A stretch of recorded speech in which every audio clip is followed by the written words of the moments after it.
மோடி பொங்கல் நிகழ்ச்சி மிக விமரிசையாக தாய்மார்களின் பங்களிப்போடு நடந்திருக்கிறது. இன்றைய தின பொங்கல் பிரத்யேகமாக விசேஷமாக நமக்கு ஒரு நல்ல இனிப்பான செய்தியோடு வந்திருக்கிறது. உயர்நீதிமன்ற மதுரை கிளை தீபம் ஏற்றப்பட வேண்டும் என்று தீர்ப்பு கூறியும் அதை மதிக்காமல் சட்டவிரோதமாக செயல்படுவதே தன் தொழிலாக கொண்டிருக்கின்ற ஸ்டாலின் அரசு நீதிமன்ற தீர்ப்பை அவமதித்தது. மேதகு நீதிபதி திரு ஜி.ஆர். சாமிநாதன் அவர்கள் ஒரு விஷயத்தை தெளிவாக சொல்லியிருந்தார். வருஷத்துக்கு ஒரு நாள் ஹைகோர்ட்டு கூட பூட்டுறாங்க.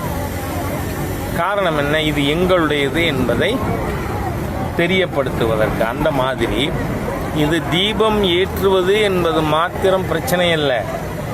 இந்த இடத்திற்கு கோவில் உரிமையாளர் அதை ஓனர்ஷிப்பை எஸ்டாப்ளிஷ் பண்ணுறதுக்கு தீபம் ஏற்ற வேண்டியது அவசியம்னு நீங்கள் பார்த்தீங்கன்னா இந்த ஹிந்து விரோத ஸ்டாலின் அரசாங்கம் அந்த மலையே கந்தன் மலையில் சிக்கந்தர் மலைன்னு அஃபிடவிட்டு போடுது.